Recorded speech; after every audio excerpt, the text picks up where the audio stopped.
¿Qué tal? ¿Cómo están, amigos y amigas de esta comunidad? Como siempre, un gusto, como siempre, un placer que nos acompañen. Pues vaya mañana, definitivamente nada positiva para las huestes del señor Claudio X González y por ende de Xóchitl Gálvez. Aquí lo hemos dicho no una, infinidad de veces.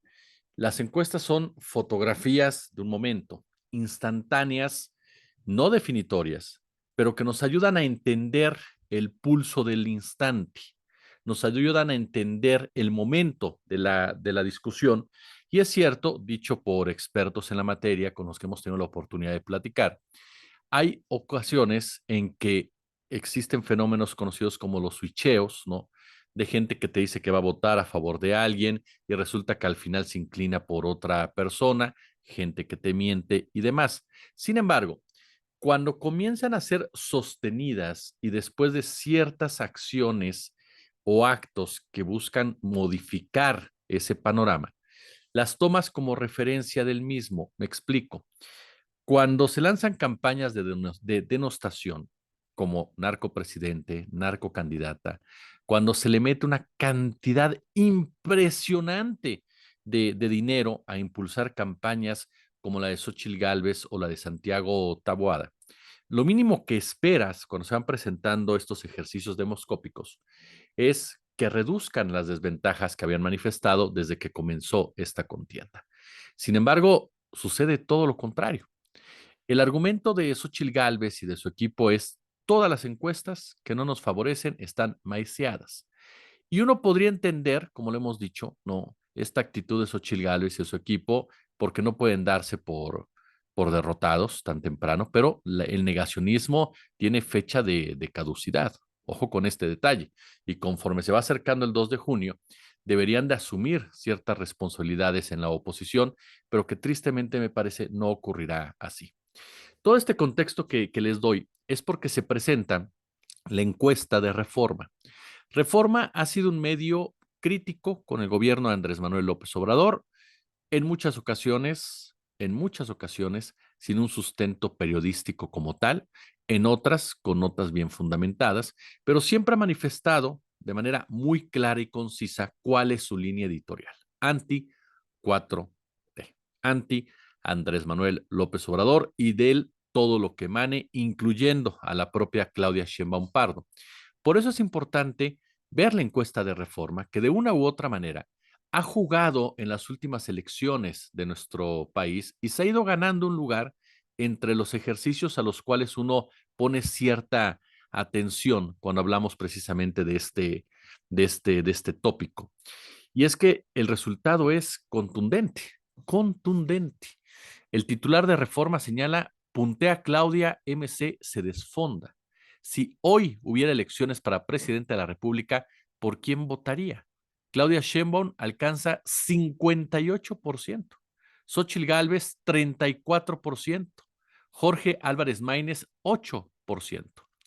¿Cuál es la gráfica que presenta Reforma en torno al crecimiento y decrecimiento?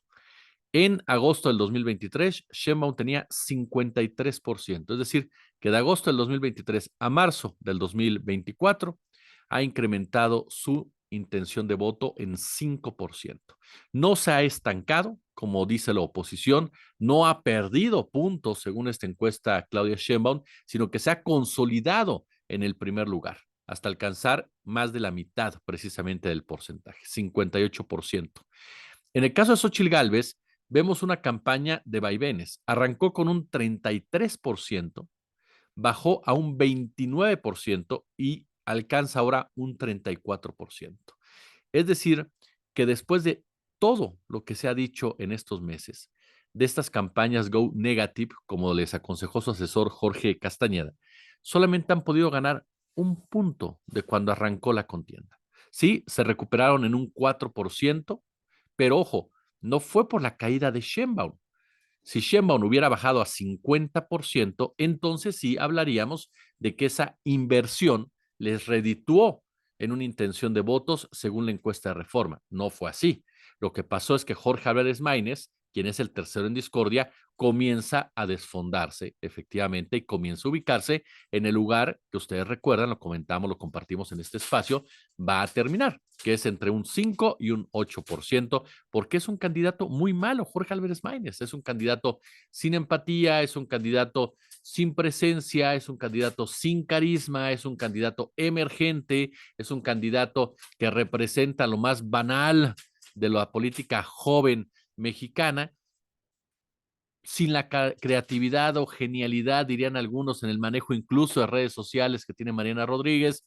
Es el representante de un partido que está roto por dentro, que unos jalan por un lado, otros jalan por el otro, que hay dos grupos enfrentados, que Dante Delgado confirmó lo que varios analistas ya habían comentado desde hace años, que no es ningún sabio de la política, es un vividor de la política. Sí, es un tipo que tiene muchos años, que ha recorrido una distancia, que se la sabe en algunas cosas, pero de ahí a pensar que tiene una capacidad y sagacidad en la materia digna de Nicolás Maquiavelo, sinceramente me parece que estamos perdidos en la discusión.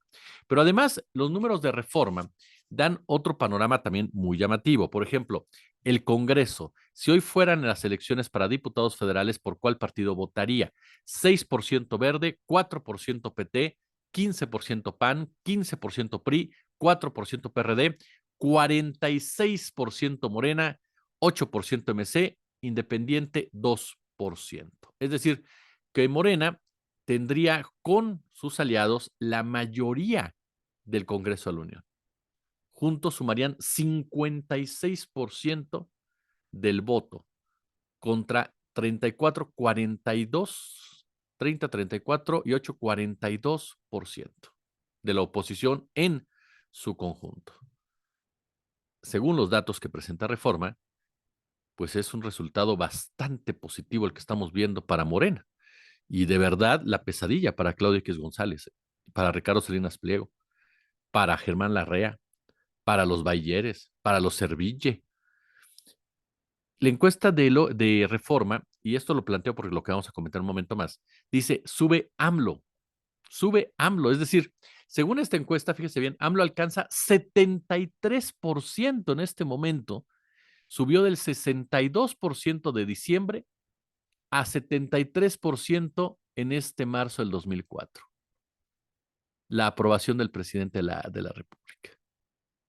24% lo desaprueba. ¿Cree que el presidente respetará el resultado de la elección independientemente de quién gane o no? Esta pregunta es interesante porque el discurso de la oposición ha sido, hay una elección de Estado, el presidente no va a respetar el resultado. 69% de los encuestados dicen sí, sí consideramos que la va a respetar. ¿Cree que el presidente está siendo neutral en el proceso electoral o está favoreciendo a su partido y candidata presidencial? 49% dice está siendo neutral, aunque un 40%, ojo con esto, dice no está siendo neutral. Me llama la atención que el 40% diga no está siendo neutral, pero dice sí la va a respetar, ¿no?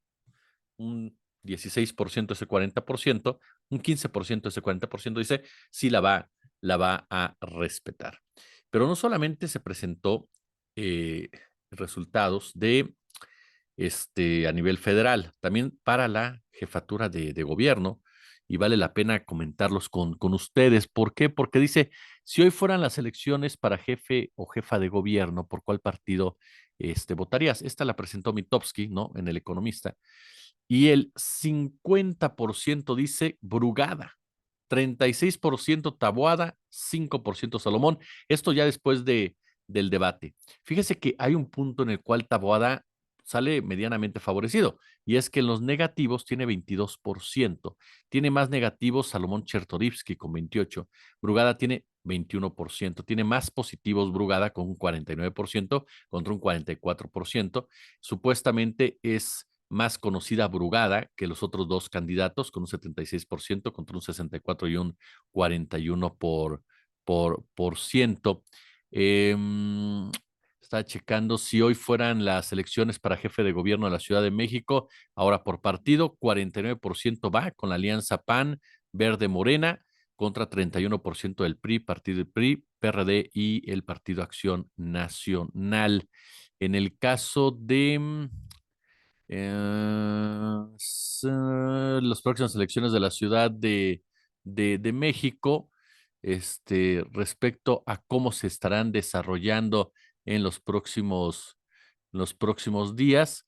Hay un porcentaje muy alto también, muy alto, de la gente que sí va a participar en esta contienda y que no se puede dejar de lado. Hablamos de un 32% en la Ciudad de México, según lo que se ha comentado, ¿no? Este, Cuando se le pregunta ¿sabe cuándo serán las elecciones? 32% dice que sí, ¿no? Efectivamente. ¿Cuándo serán las elecciones en la Ciudad de México? Fue en enero, en marzo ya hay un porcentaje mayor, precisamente de un 33% del conocimiento. Es parte de lo que se está dando a conocer. Y las reacciones, por supuesto, bueno, no se han hecho esperar. En términos generales, entonces, ahorita hay otra encuesta, bueno, a mí una encuesta del Economista, si ustedes me lo permiten, de Mitofsky, señala entonces que Brugada va con 54.5%, para ser claros, Taboada 39.4%, ¿no? Y Chertorivsky 6.1%, ¿no? Serían los datos entonces con los cuales en este momento, corrijo, en los cuales en este momento tienen. Es decir, Brugada mantiene prácticamente, ahí le va la definición de esto, una disculpa por la vuelta. Brugada arranca en enero del 2024 con 54.3%, Salomón con 7.3% y Tabuada con 38.4%. ¿Cómo están a marzo? 54.5, caso de Brugada, 39.4, caso de Tabuada, 6.1, caso de Chertorivsky. Otra vez gana votos Tabuada, quitándoselos a Chertorivsky, más no afecta en lo mínimo a Brugada, un fenómeno similar al que le decíamos en torno a la presidencia de la República. Por supuesto que ya hay comentarios de Xochitl Gálvez, ya hay comentarios de la oposición. Xochitl Gálvez abiertamente dice, no me quita el sueño, ¿no? La encuesta de Reforma no me quita el sueño. Esto fue lo que dijo durante su encuentro en la Coparmex, ¿no? Incluso ella en un principio había rehuido el tema y ojo con esto, ha comenzado ya Xochitl Gálvez a cuestionar el apoyo por parte del PAN y del PRI, sobre todo porque pues no la involucran directamente en los spots. Es increíble cómo el PAN y el PRI, sus dirigentes nacionales, parecen ellos los candidatos en los spots que tendrían que llevar la figura de Xochitl Gálvez, ¿no? Aparecen más Marco Cortés y Alejandro Moreno. Incluso Xochitl Gálvez asegura que ya no tiene dinero. Esa es una gran paparruchada, ¿no? Y que va a crear como una especie de, pues, de senda de apoyo tipo amigos de Fox, ¿no? Va a pedir cooperación, ya pidió cooperación a sus seguidores para seguir, dice ella, comprando publicidad y todo eso, porque pues no le alcanzan los spots. Y eso porque simple y llanamente uno pensaría que es una crítica a Morena, no, en realidad está criticando a sus partidos políticos que no la han respaldado en ese tenor. Ya me parece que esto nos lleva a una reflexión final sobre sobre el papel de la oposición, que ya ayer por la noche en parte compartíamos con ustedes. ¿Qué ha hecho la oposición en estos 5 años? A mí me queda claro que no han entendido que el peor error que pueden cometer en un país en donde el presidente de la República tiene una aceptación, dependiendo de la encuesta, del 50 al 70%, el peor error es pelearse con ese presidente. El peor error es agredir a ese presidente. El peor error es inventar noticias de ese presidente, porque esto ha sido una de las apuestas reales que ha lanzado la oposición. Lanzar noticias falsas aunque después se caigan, como fueron los reportajes de ProPublica, de New York Times y demás. A eso la apostó. Y ahí están las consecuencias, una pérdida total de credibilidad. Entonces, cuando tú te enfocas tus baterías en pegarle al más popular del grupo, es obvio que va a tener un efecto contrario a lo que tú estás buscando. En todos estos 5 años, la oposición y sus corifeos no han comprendido un fenómeno que es el de la representatividad. La mayoría de la gente se siente representada por Andrés Manuel López Obrador.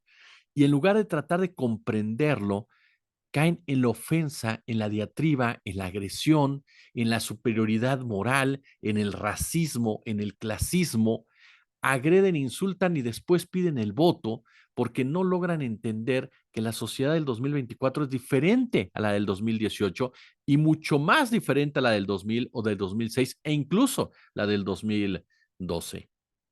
Ese es un factor que les ha costado mucho trabajo, pero por soberbia. Les ha costado mucho trabajo porque no han tenido la capacidad de actualizarse, de renovarse, de mirar hacia adentro. Para ellos, efectivamente, López Obrador es un accidente histórico y muchos de sus seguidores, fuera y dentro de los medios, porque me lo han dicho, así lo consideran, aun y cuando tendrían que entender que hay un 70% de la población que hace mucho tiempo dejó de sentirse representada por lo que ofrece la oposición, por lo que ofrece el PAN y el PRI, y bueno, esta parapeto del PRD. Porque lo que ofrecen es regresar al 2018, antes del 2018. Entonces, si el presidente tiene una aceptación del 70%, entre el 50 y tantos y 70%, ¿cómo ofreces regresar a lo que había antes de ese presidente? Es absurdo. Y sin embargo, eso es lo que está proponiendo la oposición. Y llama la atención, de verdad se los digo, este negacionismo, ¿no?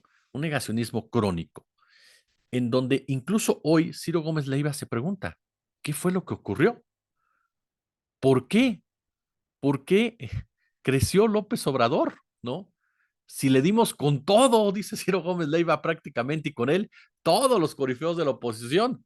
Si le dimos con todo, narcopresidente, 20,000 hashtag, críticas, señalamientos de elección de Estado, tirano, y creció. Simple. Otro fenómeno que la oposición y sus comunicadores no entienden. Se llama credibilidad. Su credibilidad cada día está más menguada. Y el que ellos pongan ciertos temas sobre la mesa ya lleva en contra una carga muy negativa por quien lo presenta.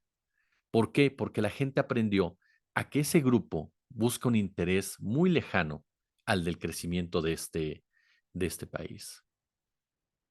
Podemos hablar también rápidamente, porque es mucho el tiempo que le dedicamos, pero a una estrategia de Xochitl Gálvez que vamos a profundizarla en la noche mejor. Lo único que yo le puedo decir es, ¿quién creyó o pensó que andar pegando chicles te hacía popular o te hacía parte de una sociedad? Ahora, ¿este arroz ya se coció? No, por supuesto que no, por supuesto que no. Mal haría Morena en tomar una determinación o una postura a ese respecto. La realidad es que Morena tiene que seguir trabajando como lo ha hecho hasta el momento Claudia Sheinbaum, ofreciendo una continuidad y marcando una distancia cuando sea necesaria y dejar en pocas palabras que la oposición se siga hundiendo en su propio laberinto. Yo, como siempre, les agradezco el favor de su atención. Una disculpa, nos extendimos un poco, pero pues será necesario para profundizar sobre este tema. Nos vemos en la noche, donde vamos a platicar ya de entrar al cártel inmobiliario. Si no pasa algo más importante, analizaremos la campaña de Xochitl Gálvez, si están de acuerdo. Pero por lo pronto, ya lo sabe, suscríbase, dele a la campanita, like el video, dele me gusta, nos ayuda muchísimo con YouTube, compártalo y si hay chance, super chat, super gracias. Si no, con todo lo demás es más que suficiente. Como siempre, un gusto, como siempre, un placer.